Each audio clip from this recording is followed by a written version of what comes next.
အားလုံးပဲမင်္ဂလာပါကျွန်တော်ရဲ့ဒီ YH blog ကနေကြိုဆိုလိုက်ပါတယ်ကျွန်တော်အခု monetization ရထားတဲ့ channel တွေပေါ့နော် monetization ရထားတဲ့ channel တွေအနေနဲ့ monetization ပြုတ်သွားတဲ့အခါကျရင်ဘယ်လိုမျိုး monetization ကိုကျွန်တော်တို့ပြန်ပြီးတော့ရအောင်လုပ်လို့ရမလဲဆိုတဲ့နည်းလမ်းလေးတစ်ခုကိုဝေမျှပေးခြင်းပါတယ်အဲ့တော့ကျွန်တော်ရဲ့ဒီ channel တစ်ခုမှာတော့နော် monetization ပြုတ်သွားတဲ့အခါကျတော့အခု monetization ရအောင်လို့အယူခံပြန်ဝင်လို့ရတယ်ဗျာအဲ့အယူခံပြန်ဝင်လို့ရတဲ့ဟာကိုကျွန်တော်ဘယ်လိုလုပ်ရမလဲဆိုတာလေးကို nambati ပြမယ် nambati တစ်ချက်ကmonetization ပြုတ်ပြီးဟေ့ဆိုရင်ဘယ်လိုသိရလဲဆိုရင်အခုကျွန်တော်တို့ YouTube ဖွင့်ထားတဲ့အဲ့ Gmail account ကိုလာပြီးတော့သူတို့ကနေပြီးတော့ mail လမ်းပို့ထားတယ်မေးပို့ထားရဲဆိုရင်တော့မင်းရဲ့ channel က monetization ရက်သွားပြီဘာညာပေါ့နော်ဘာကြီးလှုပ်လို့ညာလေးလှုပ်လို့ဆိုပြီးတော့အဲ့လိုမျိုးပို့တယ်နောက်တစ်ချက်ကကြတော့ကိုကသတိမထားမိဘူးဒါပေမဲ့ YouTube ကိုကိုယ့်ရဲ့ channel ကိုဝင်လိုက်တဲ့အခါကျရင်ဗျာအခုလိုမျိုးလေးပေါ့တိလားဒီ monetization အကွက်ကလေးမှာ monetization ရဲ့အကွက်ခဏကျွန်တော်ပြမယ်monetization ရဲ့အကွက်ကလေးမှာသူကစာလေးပုံနေတယ်ဒီလိုအနီရောင်လေးနဲ့သိလား iMotion အနီရောင်လေးနဲ့အဲ့ဒီမှာစာလေးပုံနေတယ်ဒါကတော့မင်းချက်နေရဘာကြောင့်ပြုတ်သွားတယ်ဘာညာပေါ့ဗျာသိလားသူတို့ကအဲ့လိုမျိုးရေးထားတယ်ရေးထားပြီးတော့အောက်မှာ option 1ဆိုပြီးတော့သူတို့ကလာတယ်ဗျာကျွန်တော်တို့က monetization ပြုတ်ချင်းတိသွားပြီ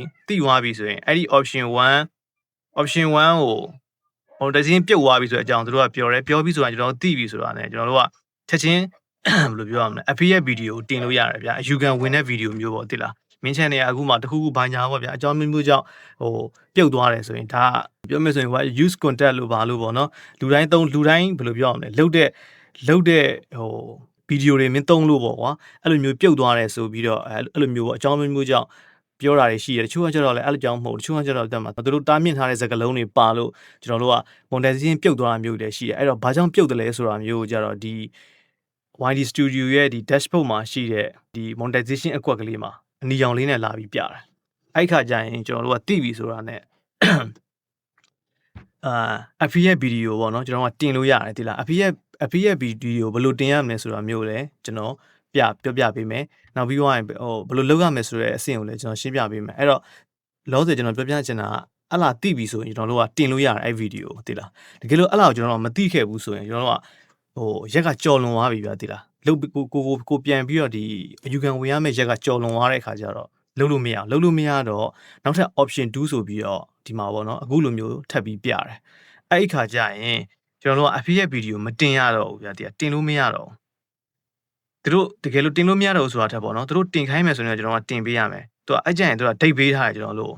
မင်းဘယ်နေ့ဘယ်ချိန်ကြာမှဘယ်လိုပြောရမလဲ re-apply လုပ်ရမယ်ပေါ့မင်းငါလို့ပြန်ပြီးတော့ဆိုပြီးတော့အဲ့တော့အဲ့ဒီ re-apply လုပ်ရမယ်အဆင့် option 2ကိုရောက်ပြီဆိုရင်ကျွန်တော်တို့ကကြားထဲမှာဘာတွေညာတွေပေါ့ဗျာဖြစ်ထားတာဖြစ်တဲ့အတွက်ကြောင့်နောက်ထပ်ကြားထဲမှာ video 10ပို့လောက်ကိုစမ်းပြီးတော့ကျွန်တော်တို့ကတင်ပေးရမယ်ပေါ့နော်အဲ့ဒီ video ကိုကြည့်ပြီးတော့တို့ကကျွန်တော်တို့ပြန်ပြီးတော့ဆုံးဖြတ်ချက်ပေးမှာပေါ့နော်အဲ့တော့မင်း channel က clean ဖြစ်တယ်ပေါ့နော် clear ဖြစ်တယ်ဆိုရင်တော့ monetization ကိုပြန်ပေးကောင်းပေးနိုင်တယ်အဲ့လိုမှမဟုတ်ဘူးဆိုရင်လည်း monetization ကမရဘူးပေါ့ဗျာဒီလားအဲ့လိုမျိုးလည်းဖြစ်သွားနိုင်တယ်အဲ့လိုဆိုတော့ option 1နဲ့ option 2နဲ့နှစ်ခုရှိတယ်တကယ်လို့ monetization ပြုတ်ခြင်း option 1မှာတိလို့ affiliate video တင်မယ်ဆိုရင်ဘယ်လိုတင်ရမလဲဆိုတာလေးကိုကျွန်တော်အခုရှင်းပြပေးမယ်အဲ့တော့ကျွန်တော်တို့တစ်ချက်ကျွန်တော် affiliate video လုပ်ထားတဲ့ကျွန်တော်ရဲ့ video လေးရှိတယ်အဲ့ဒါလေးတစ်ချက်ကြည့်လိုက်အဲ့ဒါလေးကိုကြည့်ပြီးသွားတဲ့ဟာကျရင်တင်ရတဲ့ဟာလေးပေါ့ကျွန်တော်ထပ်ပြီးပြောပြပေးမယ် Okay Hello YouTube team, this is my channel. I am submitting this video to appear the suspension of my channel from the YouTube Partner Program. The reason given was suspended due to relative channel. I believe this is a mistake. I only operated this one channel. I do not own or manage any other channel that have been suspended or have a result issue with the YouTube Partner Program. My channel is created and managed independently, and it is not related to any other channel. There is no shared ownership, no shared management, and no connection in contact. Additionally, my channel operates from a different country, and I have no association with any other suspended channel. All content on this channel is created by me, and I follow YouTube monetization policy and guideline. I kindly ask you to review my channel again and remove this incorrect association. Thank you for your time. ခုနပြထားတဲ့ video ကိုကျွန်တော်တို့ဒီ monetization ပြုတ်သွားတဲ့ channel မှာခါတိုင်း video တင်သလိုမျိုးပဲတင်ပေးရမှာဖြစ်ပါတယ်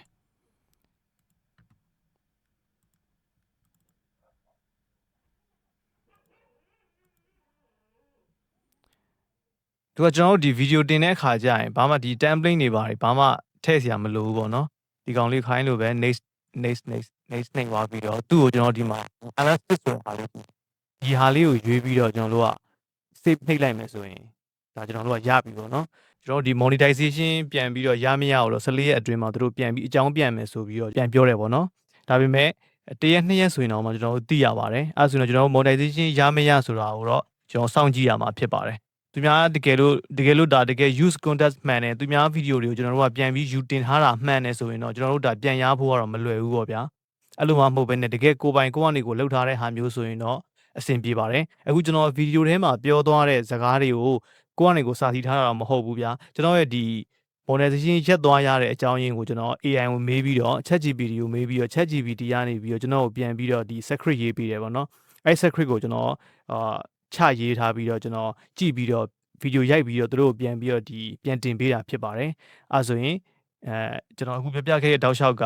နားလည်မယ်ထင်ပါတယ်เนาะဘာမှခက်ခဲရင်းတော့မဟုတ်ဘူးတကယ်လို့ဒါမိတ်ဆွေရဲ့ channel က monetization ရက်သွားခဲ့တော့ရှိရဆိုရင်ကျွန်တော်ပြရဲ့နီလန်းလေးနဲ့လိုက်လုပ်ကြည့်ဖို့ကျွန်တော်တိုက်တွန်းချင်ပါတယ်အဆင်ပြေလောက်မယ်ထင်ပါတယ် Okay အားလုံးကျေးဇူးတင်ပါတယ် Thank you for watching this video